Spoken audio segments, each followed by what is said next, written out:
Saya Tifal Solesa melanjutkan Kompas Petang, Saudara. Mantan Ketua Komisi Pemberantasan Korupsi Abraham Samad menghadiri panggilan penyidik Polda Metro Jaya sebagai saksi terlapor dalam kasus tudingan ijazah palsu Joko Widodo.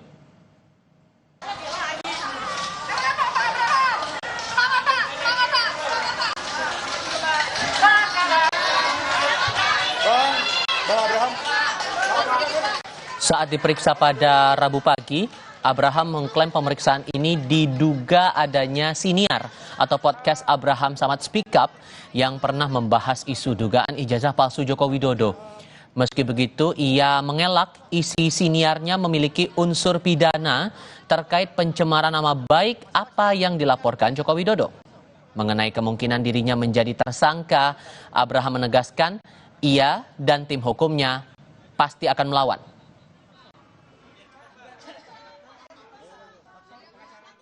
Ini bukan tentang saya, ya, karena pemanggilan terhadap saya adalah serangkaian dengan apa yang saya lakukan selama ini, yaitu memberitakan, ya, lewat podcast saya memberitakan dan menjadi forum diskusi untuk memberikan edukasi, pencerahan dan kritikan yang bersifat konstruktif agar supaya masyarakat paham tentang hak-hak dan kewajibannya. Itu yang saya lakukan. Oleh karena itu, kalau apa yang selama ini saya lakukan lewat podcast dianggap sesuatu yang punya nilai pidana sehingga saya dipanggil, maka ini adalah salah satu bentuk kriminalisasi terhadap pembungkaman, kebebasan berpendapat dan kebebasan berekspresi. Dan yang paling berbahaya lagi, bahwa pemanggilan saya ini adalah sebuah tujuan, proses ingin mempersempit adanya ruang demokrasi. Kalau misalnya saja aparat hukum ini membabi buta menangani kasus pidana ini, maka saya pasti akan melawannya sampai kapanpun juga. Pengacara senior sekaligus tokoh gerakan HAM Todung Mulya Lubis yang ikut mendampingi Abraham Samad di Mapolda Metro Jaya menegaskan upaya pemeriksaan terhadap Samad syarat upaya kriminalisasi dan memiliki niat jahat. Tak hanya itu, menurutnya secara umum pemanggilan Abraham sudah menunjukkan hukum digunakan sebagai senjata.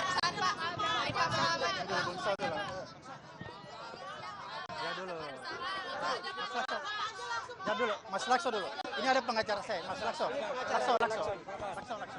Sorry kabel. Lakso. Saya tidak menyangka akibat podcast yang dilakukan oleh Saudara Abraham Samad, dia dikriminalisasi. Tidak boleh ada kriminalisasi dalam negara Republik Indonesia ini terhadap wartawan, terhadap mereka yang punya podcast, terhadap siapapun, karena ini membungkam kebebasan berpendapat. Pasal penghinaan atau pencemaran nama baik itu sudah dihapuskan. Hanya di negara yang otoriter atau punya tendensi untuk menjadi negara otoriter, pencemaran nama baik, penghinaan itu dikriminalisasi. Inilah zaman di mana penegakan hukum dipolitisasi. Inilah zaman di mana hukum dijadikan sebagai weapon. Ini disebut weaponization of law. Lalu apa indikasi siniar atau podcast Abraham Samad mencemari nama baik ataupun fitnah terhadap Joko Widodo? Dan apakah pemeriksaan Samad dalam kasus ijazah Jokowi kali ini berpotensi membungkam suara kritis publik? Kami diskusikan bersama dengan para narasumber. Bergabung saat ini ahli hukum tata negara Refli Harun, juga bergabung bersama kami Sekjen Pradi Bersatu Ade Darmawan dan mantan Kabaretskrim Polri Susno Duaji. Selamat sore semuanya dengan Tifal di studio. Apa kabar? Selamat sore, Mas Tifal. Selamat sore para pendengar. Terima kasih semua sudah bergabung bersama kami kali ini. Dianggap ini syarat muatan lain selain di luar hukum. Sehingga menurut Anda, Mas Ade, apa yang salah sebetulnya dengan podcastnya Bang Samad ini sehingga harus diperiksa terkait dengan kasus ijazah Jokowi ini? Oke, terima kasih Mas dari Kompas News ya. Jadi kalau terkait laporan Pak Insinyur Joko Widodo kan kemarin itu, beliau melaporkan peristiwa.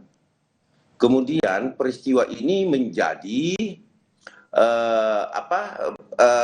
menjadi pemeriksaan terhadap beberapa yang diduga ya ikut dan turut melakukan tindak pidana pencemaran tersebut. Artinya gini Mas Tifan, bahwa kemudian dipanggilnya Bang Abraham, saya rasa itu normatif hukum. Ya, tidak ada diskriminasi di sini. Ini kan polisi memeriksa dengan adanya bukti yang telah dipelajari, kemudian diperiksa bahwa ada dugaan di situ. Ya, kita tidak bisa menghindari itu. Apa kata-kata yang salah dari podcast itu sehingga ada muatan potensi bahwa ada pencemaran nama baik di situ menurut Anda, Bang Ade? Jadi gini, podcast ini kan berbeda dengan pemberitaan nih, Bang Tifal ya. Kalau di podcast itu, kalau kata-katanya saya tidak melihat alat buktinya secara menyeluruh yang mana menjadi satu ujaran kebencian atau fitnah atau pencemaran. Tetapi yang saya tahu bahwa podcast YouTube terus kemudian ada video juga yang dimana ada beberapa kelompok orang ya, dan di situ juga Bang Abraham sempat berorasi dan lain sebagainya. Nah, yang saya lihat sih itu, kemudian podcastnya juga ada, tapi saya nggak terlalu membuka secara, karena itu kan merusak pemeriksaan kalau saya sampaikan di sini bahwa ini loh yang menjadi fitnah dan pencemarannya gitu loh. Tapi kan artinya banyak podcast juga yang mengeluarkan opini masing-masing sehingga dianggap oleh Bang Abraham ini membungkam demokrasi.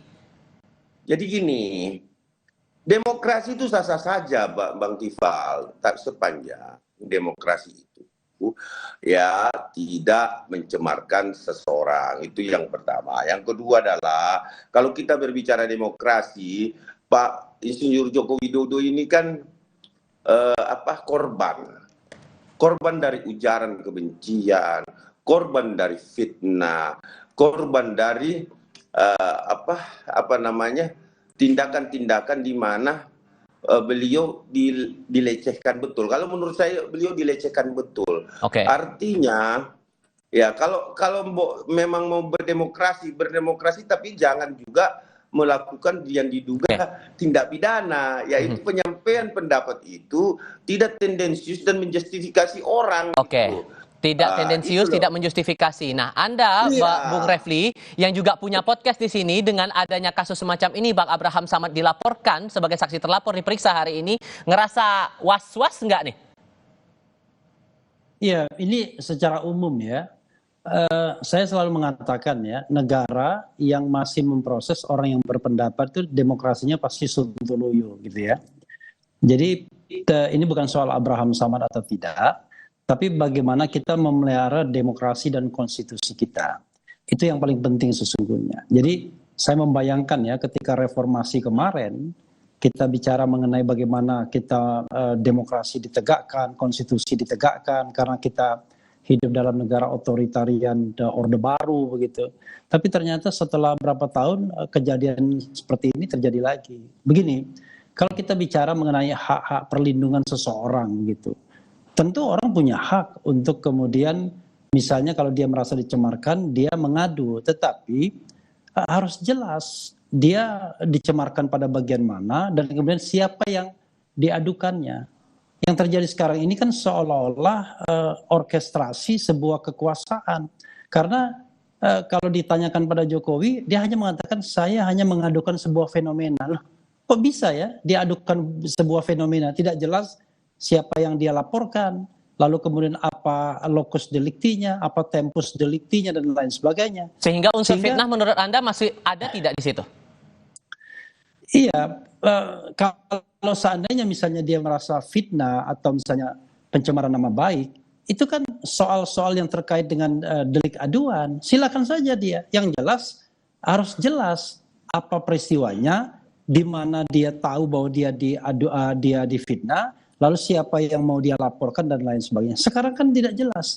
Ketika ditanyakan pada Jokowi, dia bilang bukan saya yang melaporkan 12 orang itu. Itu satu. Yang kedua, ya. Kasus ini adalah gabungan dari pengaduan Jokowi sebagai sebuah delik aduan dan delik umum yang dilaporkan Ade Darmawan dan lain-lain. Jadi ada 5 laporan digabung jadi satu. Padahal kalau kita mau bicara penegakan hukum, kalau memang ini delik aduan, ya sudah dipisahkan dulu. Delik aduan diproses dan kemudian dihargai hak Jokowi untuk mengadukan siapapun. Baik. Tapi jangan kemudian digabung seolah-olah di-entertain yang diadukan sebuah fenomena, tiba-tiba dicarilah siapa yang kira-kira bisa dilaporkan, ditersangkakan. Ini yang menurut saya menjadi tidak jelas. Kalau begitu, Pak Susno, kalau menurut kacamata Anda membaca kasus ini, apakah siniar atau podcast itu bisa dijadikan bahan untuk penelusuran dugaan fitnah terhadap seseorang? Baik, saya akan netral ya. Saya meninjau dari segi penyelidikan dan penyidikan ya. Kasus ini adalah yang ditangani Polda Metro Jaya adalah pencemaran nama baik dan ITE ditambah dengan kasus-kasus lain yang digabungkan dari Polres, Polsek dan sebagainya. Iya. Ini sudah menunjukkan ketidakpastian hukum, jadi tidak bagus ini. Kedua, dari segi hukum pidana, siapa yang melaporkan, dia harus membuktikan. Jadi jangan penyidik yang mencari tersangkanya, ini nggak benar ini. Jadi kalau dipisah, saya sependapat dengan Nadine Repli tadi, dipisah, kemudian sekarang akan nangani apanya dulu? Akan nangani pencemaran nama baik. Kalau pencemaran nama baik, yang lapor harus yang merasa tercemar, tidak boleh diwakilkan, yaitu Pak Joko Widodo sendiri yang laporan. Kemudian tadi benar, kapan, di mana, tentang apa, kalimatnya kayak apa, itu harus di situ kan dia yang harus membuktikan itu. Jadi bukan polisi yang mencari. Nah kalau polisi mencari nanti penyidik mencari nanti dikira penyidik ini keberpihakan, itu nggak bagus gitu ya. Nah yang kedua tentang podcast. Podcast ya beda, yang tadi siapa yang nyatakan tadi dari PBI itu kan dari sudut pandang media, surat kabar, televisi dan sebagainya. Podcast ini kayak kita ngomong kayak gini lah gitu. Itu orang berpendapat, berdiskusi gitu, dan banyak sekali di Indonesia. Kalau semua podcast yang dan nggak bisa dipidana kalau orang berpendapat begitu? Ya nggak ada, nulum delictum nulla pona sine via liga punali, nggak ada aturannya, ya nggak bisa dihukum dong. Oke. Sehingga pertanyaan barunya muncul begini, Bung Ade, karena tadi Pak Todung juga menyampaikan ada niat nih jangan-jangan di balik urusan hukum ada maksud politik di balik ini, upaya untuk membungkam pendapat orang lain dalam sebuah siniar atau dalam sebuah podcast. Benarkah arahnya begitu? Jawabnya nanti, kita jeda sebentar. Kami segera kembali.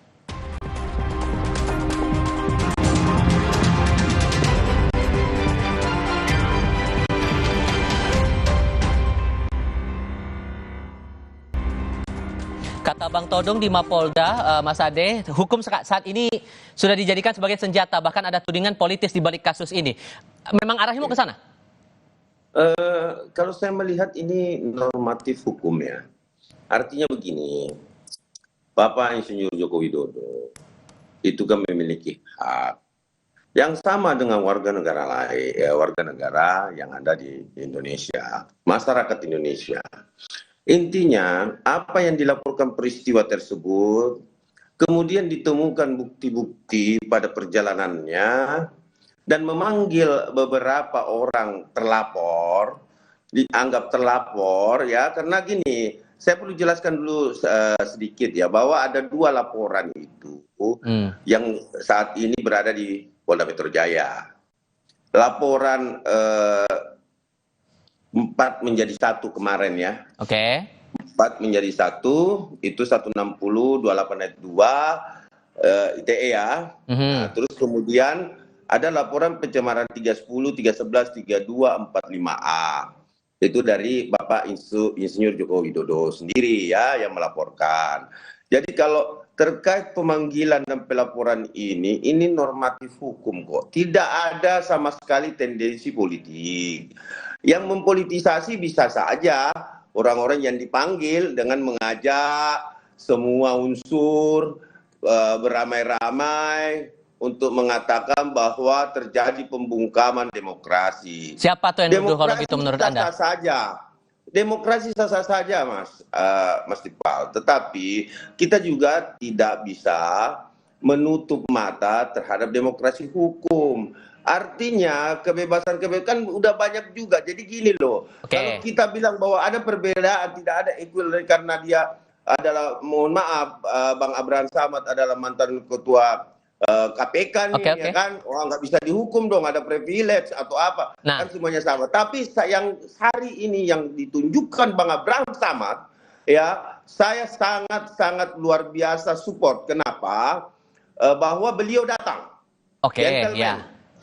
Jangan juga belum jatuh tempo, ada yang terlapor juga ya, belum jatuh tempo tapi tidak hadir. Nah, Bung Justru Refli. menunda karena alasan 17 Agustus. Oke. Nah, tetapi apapun itu, saya menganggap Bang Abraham Samad ini memang pendekar hukum dan dia mengerti betul. Dan dia paham betul Bang Abraham ini bahwa Bung Refli, kemudian silakan. kalau dia tidak terlibat. Sudah kami tangkap poin dari situ, Bung Ade. Bung Refli, silakan. Iya, sekali lagi ya, saya mendapatkan beberapa kali surat panggilan tersebut. Dan surat panggilan tersebut itu menggabungkan semua tindak pidana. Jadi laporan dari Pak Jokowi, laporan dari Mas Ade dan lain sebagainya itu digabung jadi satu. Dan kemudian dikatakan Anda dipanggil sebagai saksi ya, dalam dugaan tindak pidana bla bla bla bla yang terlapornya 12 orang tersebut. Karena itu makanya saya katakan kalau kita bicara tentang profesionalisme penegakan hukum, ini sebenarnya yang diproses yang mana begitu. Kalau kita bicara mengenai hak Jokowi gitu ya, maka ya kita hargai haknya. Hak dia adalah mengadukan dan merasa dicemarkan nama baiknya. Lalu dia gunakan pasal 310, 311 KUHP dan kemudian pasal 27A Undang-Undang ITE yang terkait dengan pencemaran nama baik menggunakan dokumen elektronik. That's all, selesai kan? Harusnya itu kan delik aduan semua. Tapi yang terjadi adalah masuk pasal 160 KUHP, kemudian masuk soal-soal yang terkait dengan penghasutan dan lain sebagainya. Jadi sehingga udah ada maksud lain di luar hukum menurut Anda di sini. Bahkan pasal 32, pasal 35 yang ancaman hukumannya 12 tahun. Jadi dan tidak jelas lokus deliktinya di mana, tempus deliktinya di mana, materi pencemarannya apa, kemudian materi penghasutannya apa, kok gabung jadi satu seolah-olah polisi ini itu supermarket. Dia cari semua bahan, kira-kira setelah bahannya dikumpulkan tinggal dia tetapkan siapa yang mau dijadikannya tersangka. Bahkan Pak Jokowi sendiri ketika melaporkan kasusnya, dia cuma melaporkan peristiwa. Dia bilang dia tidak melaporkan orang. Lah, kok aneh, ada orang yang datang ke polisi, Pak, saya dicemarkan, Pak, saya difitnah. Siapa yang memfitnah? Saya tidak tahu, Pak. Nah, tapi di sisi lain, saya mendengar begini, loh, kan aneh. Makanya saya bilang, kalau kita mau memproses laporan pencemaran nama baik dari Pak Jokowi dan kemudian fitnah, silahkan diproses sesuai dengan azas profesionalisme, kemudian mendengarkan semua pihak, melakukan treatment kepada keadilan dan lain sebagainya. Tetapi jangan kesannya kemudian semua diambil tiba-tiba tidak jelas. Bung Ade, mana silakan. yang mau diincar atau enggak begitu. Jadi gini, Bang Refli. Jadi kalau saya sih menganalogikan, saya tidak membela ataupun seperti apa tentang penegakan hukum di pihak kepolisian. Jadi polisi itu diberikan kewenangan terhadap negara, ya. Kita ambil contoh analogi, Bang Refli, bahwa kemudian ada pencurian yang terjadi, misalkan kendaraan bermotor, Bang Refli, di depan rumah saya tidak tahu siapa yang ambil, tapi nyatanya ya peristiwa itu terjadi, ada kehilangan, ada kerugian dari saya gitu loh, sehingga saya merasa wah ini barang saya hilang nih, tapi saya nggak tahu nih pelakunya. Nah, ketika saya melaporkan ke polisi, apakah saya harus menyebutkan namanya? Misalkan, tetangga gua kali, kan nggak bisa begitu, Bang Refli. Jadi gini loh, bro, saya perbaikin sendiri ya. Peristiwa itu berbeda dengan kalau Anda difitnah atau dicemarkan. Kalau misalnya Anda dicuri, memang kita belum tahu siapa pencurinya. Tapi kalau Anda merasa dicemarkan nama baik dan difitnah, masa Anda nggak ngerti siapa yang mencemarkan dan yang memfitnah Anda? Masa Anda mendengarkan sebuah pencemaran dan fitnah? Lalu saya mendengarkan suara ya. Ada orang memfitnah saya. Mencemarkan saya. Kan jelas itu. Ini kayaknya Pak Susno udah mau ngomong nih. Silakan Pak Susno, silakan Pak. Jadi ini bagus sekali ya, ini pencerahan yang bagus. Jadi kasus ini berbeda dengan pencurian. Kalau pencurian itu polisi tidak dilapori pun dia harus berbuat. Karena itu bukan delik aduan. Termasuk rakyat biasa, rakyat jelata seperti saya, kan tidak lagi polisi sekarang ini, petani kan, kalau tahu ada pencurian, saya lihat dia, saya berhak Bisa melaporkan. menangkap, tertangkap tangan.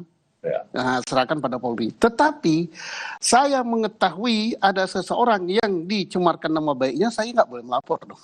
Yang melapor yang namanya merasa tercemar. Oke. Nah, siapa tahu, dan laporan itu harus lengkap gitu, karena ini delik aduan, kapan, di mana, bunyi pencemarannya kayak apa, kemudian dia mengumpulkan alat-alat bukti itu untuk dinilai oleh Polri. Jadi bukan jangan sampai nanti penyidik Polri mencari, wah ini podcast yang ini mencemarkan, ada lagi podcast yang ini mencemarkan, oh ini ada percakapan di WA group ini mencemarkan, itu nggak boleh. Jadi bedanya delik aduan sama bukan delik aduannya. Oke, sehingga singkat saja Pak, kalau membaca kasus yang Suginur kan kasus pernah narapidana, kasus pencemaran nama baik Jokowi, akhirnya kan diampuni oleh Presiden Prabowo Subianto. Apakah itu juga akan jadi pertimbangan penyidik untuk meneruskan atau tidak kasus ini? Itu bagus sekali, karena apa? Objeknya adalah ijazah palsu. Nah, buktikan dulu si objek itu palsu nggak ijazah ini.